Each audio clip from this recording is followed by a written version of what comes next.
Dans deux lettres que Charles Péguy adresse à Henri Bergson les 27 février et 2 mars 1914, on peut lire: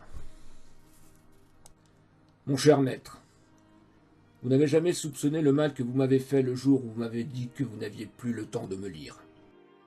Charles Péguy croit, à tort, qu'Henri Bergson, qui a été son maître à l'École normale supérieure, et qu'il a suivi en auditeur libre au Collège de France, ne lisait plus ses cahiers de Lincazène.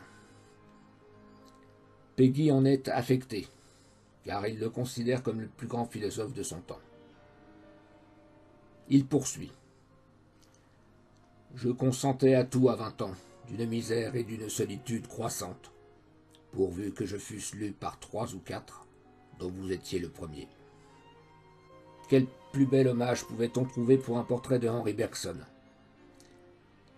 Nous verrons en effet que l'auteur des données immédiates de la conscience a eu une influence considérable sur de nombreuses générations avant-guerre.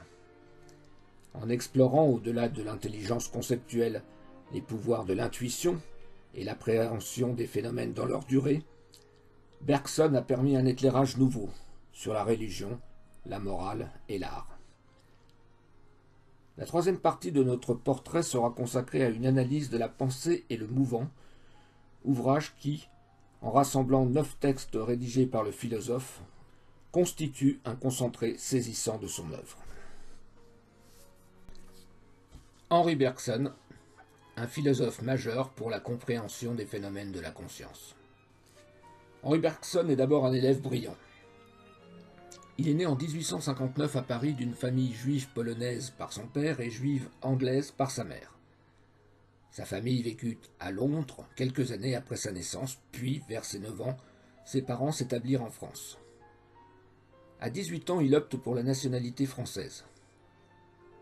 La même année, nous sommes en 1877, il est premier prix du concours général de mathématiques. L'année suivante, il entre à l'École normale supérieure. Il a 19 ans. Il fait partie de la promotion d'Émile Durkheim et de celle de Jean Jaurès. Il sort 2e de l'agrégation de philosophie. Bergson est un professeur reconnu. Il enseigne d'abord dans un lycée à Angers, puis est nommé 2 ans plus tard à Clermont-Ferrand.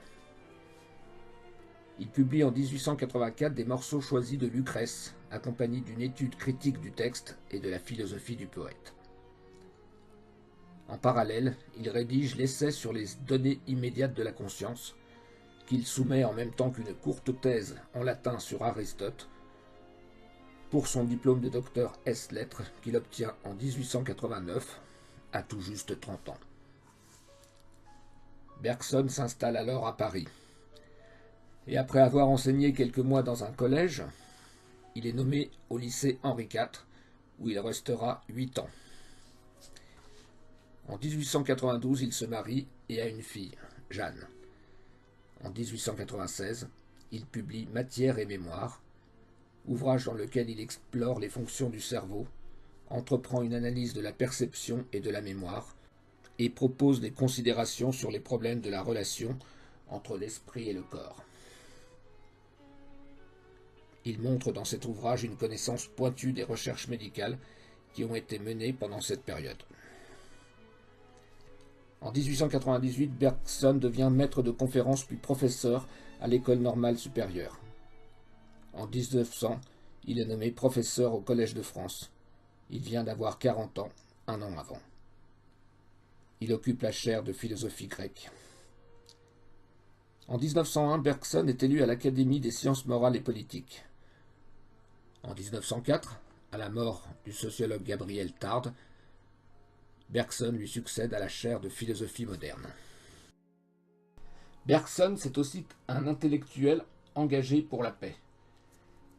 Dans les 2 sources de la morale et de la religion, il explore du point de vue philosophique les causes de la guerre et les moyens de les atténuer. Il fait partie de la mission française dirigée par le ministre des Affaires étrangères, M. Viviani, qui se rendent sur place à la suite de l'entrée en guerre des États-Unis. L'on sait aujourd'hui que Bergson a eu une influence sur les 14 résolutions proposées par Wilson afin de créer une instance gouvernementale internationale pour prévenir les conflits armés, futur UNESCO. Cette commission s'appuie sur l'idée que le développement de l'esprit critique des individus, grâce à l'éducation, permet à ceux-ci d'agir de manière saine et responsable. Henri Bergson est un universitaire qui sera consacré par ses pairs. En juin 1920, l'université de Cambridge l'honore du diplôme de Doctor of Letters. En 1927, il reçoit le prix Nobel de littérature.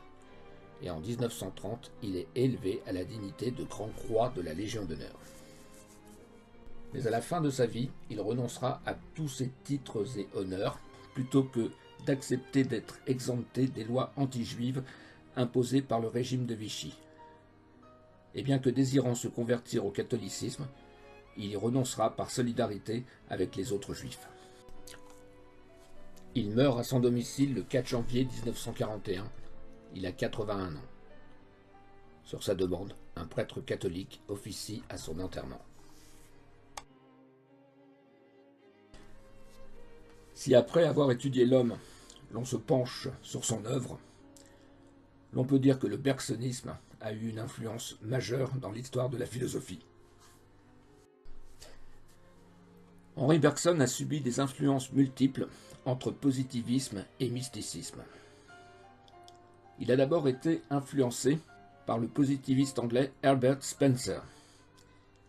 Mais si avec l'évolution créatrice, Bergson propose de retracer l'histoire de l'évolution de la vie, c'est en se démarquant de l'évolutionnisme de Spencer, marqué par le déterminisme et le finalisme, tandis que Bergson laisse sa place au hasard de la création.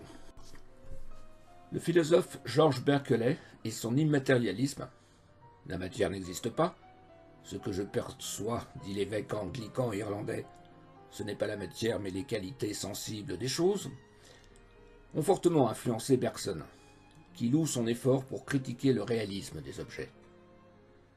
Si Bergson se situe dans la filiation de Berkeley, il critique son subjectivisme, c'est-à-dire sa tendance à identifier sa réalité mentale avec le monde de l'expérience ordinaire. Autre influence, Bergson lit les grands mystiques chrétiens, au premier chef Thérèse d'Avila et Jean de la Croix, pour son étude de la morale et de la religion dans les deux sources. Les mystiques sont proposés par Bergson comme exemples de saints ou de héros qui diffusent l'amour de l'humanité. Il les étudie comme des individus qui ont fait l'expérience de Dieu. Et c'est cette approche qui retient l'attention de Bergson, non pas théoriser ou conceptualiser les choses divines, mais les expérimenter. Si Bergson va autant marquer l'histoire de la philosophie, c'est parce qu'au-delà de l'intelligence, il va démontrer les pouvoirs de l'intuition. Et d'une certaine façon, découvrir un nouveau continent de la pensée. Pour Bergson, l'intelligence a des limites en ce qu'elle a été coulée dans le moule de l'action. Elle ne désigne pas originellement une faculté purement spéculative, mais une puissance active. Elle consiste dans sa démarche première à fabriquer des objets artificiels et à en varier la fabrication. L'homme est homo faber, homme fabricateur, avant d'être homo sapiens, homme sage.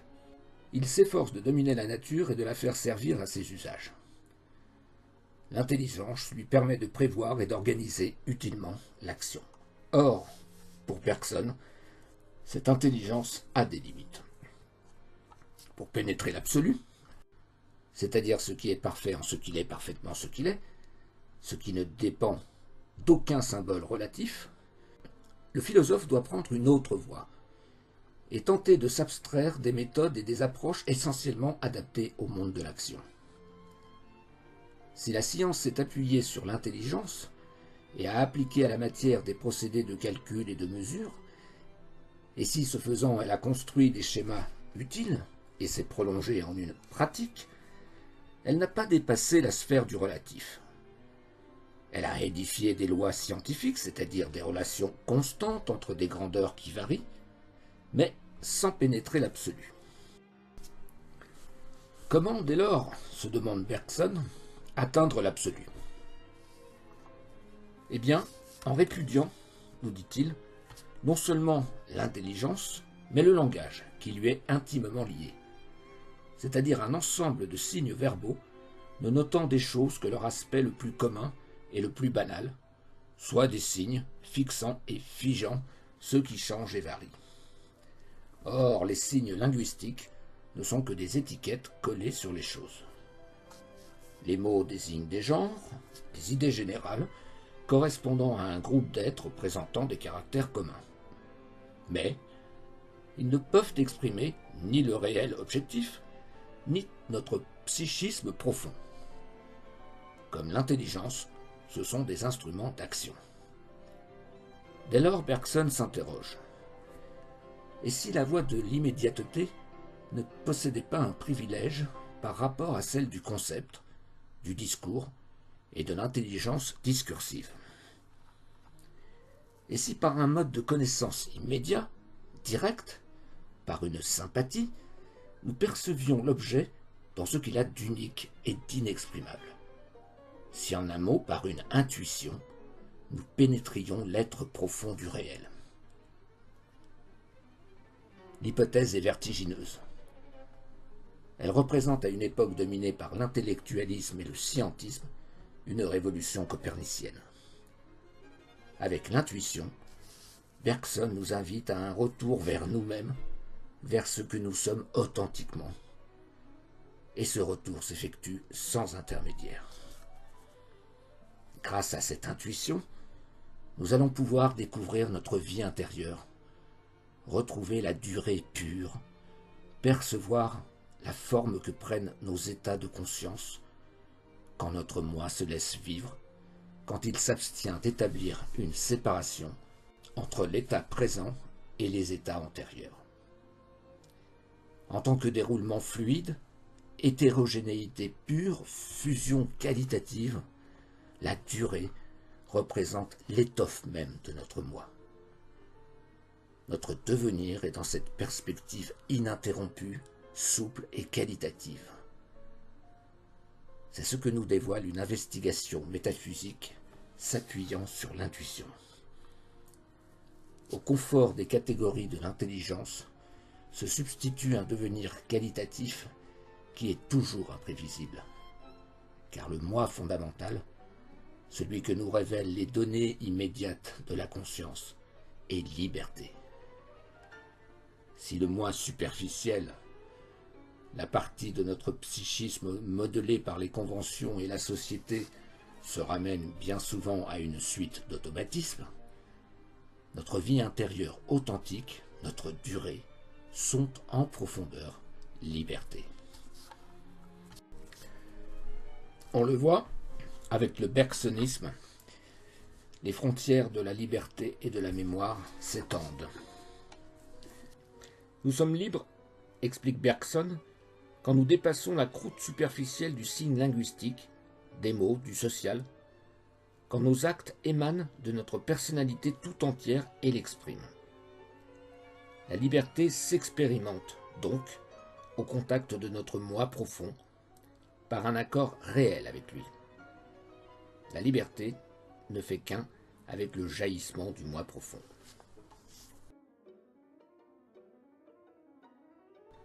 Notre vie intérieure, c'est aussi notre mémoire. Bergson distingue, de ce point de vue, la mémoire habitude et la mémoire pure. La mémoire habitude est faite d'automatismes et de mécanismes moteurs, par exemple quand on apprend un texte par cœur. La mémoire pure est plus profonde. Elle est celle de mon histoire. Le passé survit en moi, sous forme de souvenirs purs, inaltérables, indépendants du corps. En tant que la mémoire pure contient notre passé, elle représente notre essence spirituelle authentique. Le bergsonisme, c'est aussi une philosophie vitaliste qui va lui permettre de redéfinir à la fois la morale, la religion et l'art. Hostile au positivisme matérialiste, Henri Bergson est un philosophe vitaliste. C'est à un retour aux données immédiates de la conscience auquel il nous invite, à une appréciation de la durée non pas mécaniste et quantifiée, mais pure et qualitative. Comprendre l'élan vital qui traverse notre corps, c'est le comprendre dans son déroulement spontané, dans sa durée pure, qui est spontanéité créatrice. L'élan vital n'est pas donné au départ. Il est une invention, en tant qu'il réalise des instincts nouveaux, des organes qui n'existaient pas, il crée, grâce à sa spontanéité, des formes complexes et inattendues, que de simples combinaisons mécaniques ne sauraient expliquer. C'est à l'aune de ce nouveau paradigme que Bergson définit de nouvelles catégories. Pour Bergson, le philosophe doit être ouvert, c'est-à-dire échapper à l'étouffement d'un cercle de règles rigides. S'ouvrant à l'élan de la vie, il s'ouvre à celui de la création. Alors que la morale close désigne un ensemble figé de prescriptions présentant un caractère obligatoire, dans la morale ouverte, l'élan spirituel se déploie. Prenant l'exemple du saint et du héros, Bergson explique que c'est parce que c'est la morale du saint ou du héros qui est ouverte, qu'elle prend sa source dans un élan et une durée, qu'elle pousse en avant et ébranle l'humanité. De même, c'est parce que leur religion est dynamique que les grands mystiques, pénétrés d'un élan d'amour, transportent l'âme bien au-delà d'elle-même. Elle dépasse ainsi infiniment la religion statique, qui n'est qu'une invention de l'humanité pour se défendre et se prémunir contre l'idée dissolvante de la mort. La religion dynamique n'est pas une invention, encore moins un concept. Elle est l'expérience immédiate en l'âme mystique du divin et de Dieu. Comme pour la morale ou la religion, l'art authentique désigne une coïncidence immédiate avec le réel, un dévoilement de la réalité même, une vision directe de ce qui est, au-delà des symboles pratiquement utiles. La philosophie de Bergson, très en vogue au début du XXe siècle, suscite également des critiques pour son irrationalisme. La philosophie de Bergson est à la mode en France de 1900 à 1914. De nombreux enseignants de philosophie l'enseignent dans les lycées. Charles Péguy admire chez Bergson la volonté de se défaire des habitudes et des pensées toutes faites, et il le loue d'avoir valorisé le spirituel contre la puissance de l'argent. Georges Sorel, le théoricien du syndicalisme révolutionnaire, figure parmi ses disciples. On y trouvera également le jeune Sartre, qui se rattache à la philosophie nouvelle de Bergson pour penser la mobilité de l'art du cinéma. Et d'ailleurs, à partir des années 60, ce sera Gilles Deleuze qui se servira de la théorie bergsonienne de l'image développée dans Matière et Mémoire pour penser le cinéma. Bergson a également marqué profondément des penseurs catholiques de son temps, comme Étienne Gilson ou Jacques Chevalier, même après la mise à l'index en 1914 de ses 3 premiers livres principaux. Rappelons que l'index était une liste d'ouvrages que les catholiques romains n'étaient pas autorisés à lire parce qu'ils étaient jugés immoraux ou contraires à la foi.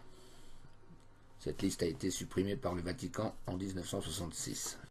Bergson a également influencé Emmanuel Lévinas, un philosophe existentiel tourné vers la philosophie juive.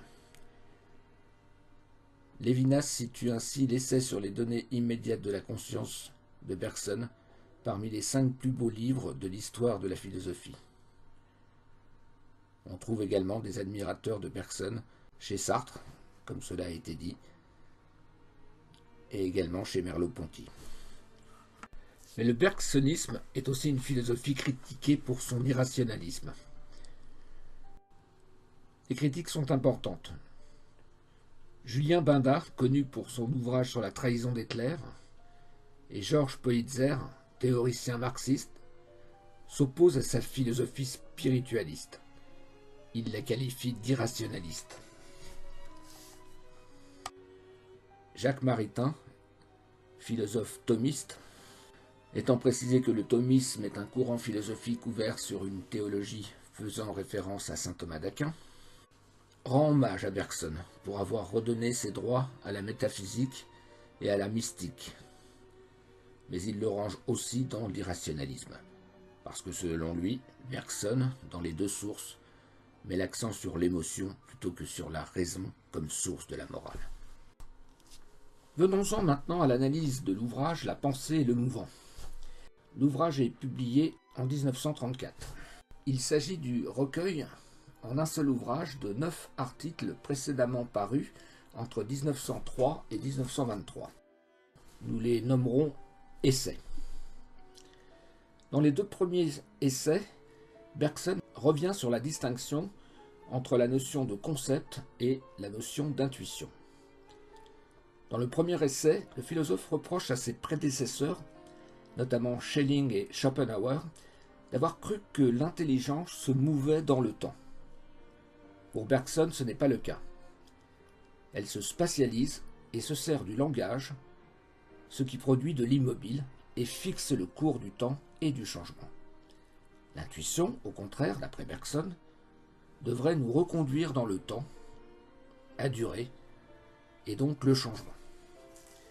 Dans le deuxième essai, intitulé De la position des problèmes, Bergson oppose la notion précisément de concept à la notion d'intuition dans son fonctionnement. On retrouvera cette opposition dans l'introduction à la métaphysique dans l'essai 6. Pour Bergson, un concept est une idée abstraite, liée à d'autres idées abstraites au moyen du langage. Instrument privilégié du sens commun et de la science, il sert à connaître et à comprendre les phénomènes du monde, en les nommant et en analysant leurs relations. Alors que le concept d'origine intellectuelle est tout de suite clair, au moins pour un esprit qui pourrait donner l'effort suffisant, écrit Bergson, l'idée issue d'une intuition commence d'ordinaire par être obscure, quelle que soit notre force de pensée. Cette différence entre l'intuition et le concept permet de distinguer la métaphysique de la science. La science se sert du langage et des concepts pour connaître la matière, tandis que la métaphysique se sert de l'intuition comme méthode spéciale pour connaître l'esprit. Mais pour Bergson, la métaphysique et la science peuvent, l'une et l'autre, toucher le fond de la réalité. Pour Bergson, l'esprit comme la matière sont réels, chacun à leur manière, de sorte que le philosophe s'oppose à tout relativisme scientifique qui affirmerait que nous ne pouvons pas atteindre la réalité de façon absolue, ni la connaître avec certitude. Dans l'essai 3, Bergson analyse la distinction entre le possible et le réel. Le possible est ce qui n'existe pas encore, mais dont l'existence est pensable avant de se produire. Il est donc déterminé. Le réel est l'actualisation du possible, lui aussi déterminé et anticipable. Bergson leur oppose la notion de virtuel, qui est indéterminée et ne peut être anticipée avant de se produire. Il fait de l'indétermination une propriété essentielle du temps. Ainsi écrit-il, l'existence du temps ne prouverait-elle pas qu'il y a de l'indétermination dans les choses? Le temps ne serait-il pas cette indétermination même? Dans l'essai 4, Bergson développe sa vision de l'intuition philosophique. L'intuition philosophique, explique-t-il, c'est un acte simple qui se déploie ensuite en système conceptuel complexe. Il se sert des exemples de Baruch Spinoza et surtout de Georges Berkeley pour illustrer son propos. L'essai 5 porte sur la perception du changement. Il reprend 2 conférences sur ce thème qu'il a prononcées à l'université d'Oxford en 1911. On y relève des analyses sur l'art et les artistes. Bergson cite notamment les peintres Corot et Turner. Pour Bergson, l'artiste est celui qui a une perception élargie, non intéressée, contrairement à la perception commune, qui est orientée et resserrée par l'action. Bergson pense que l'art est une voie d'accès plus directe à la réalité que la perception commune, car le sens et la conscience de l'artiste sont en consonance avec le réel. Pour Bergson, la conversion définit la philosophie. Elle est l'acte de l'esprit qui consiste à se tourner intuitivement vers la réalité mouvante, à rebours de l'intelligence qui fixe et immobilise des coupes instantanées de son écoulement.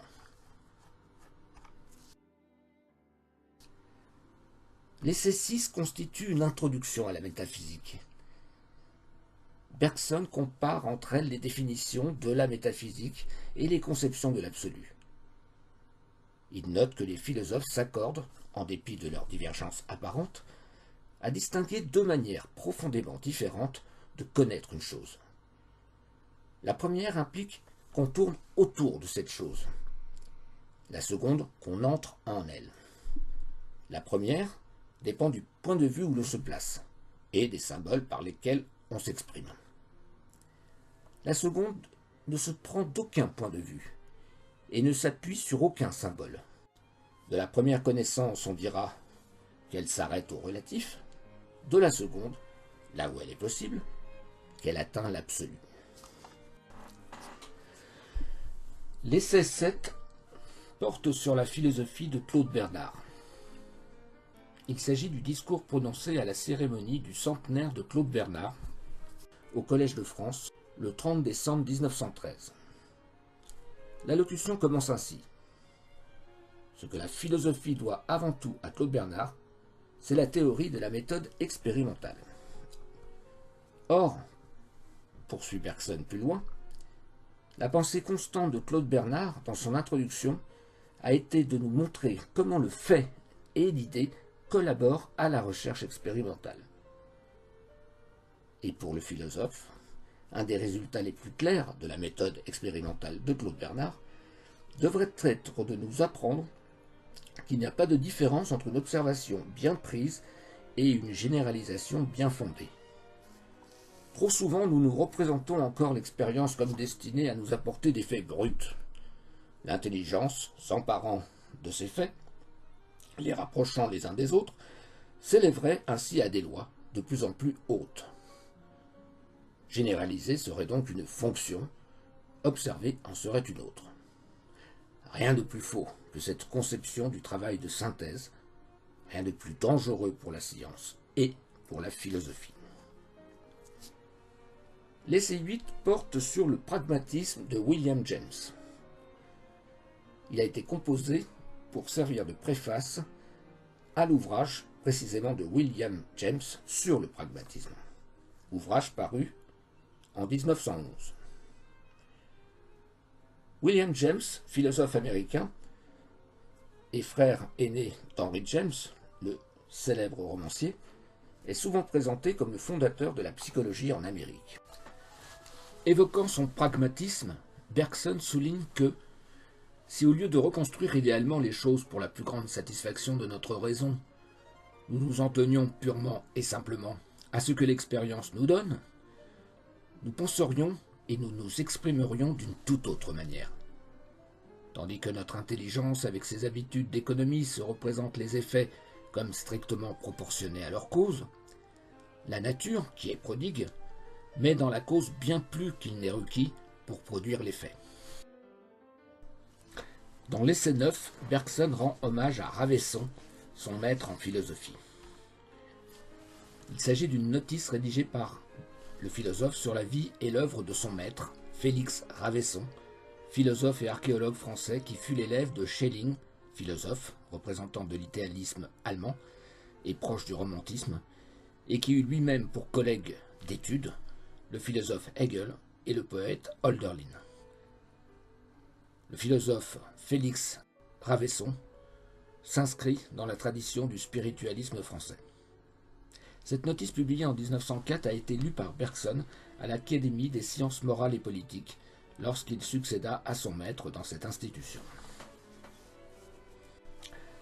En guise de conclusion, citons cet article de Philippe Chevalier dans l'Express du 11 juillet 2012, titré « Henri Bergson, un philosophe dans le vent ».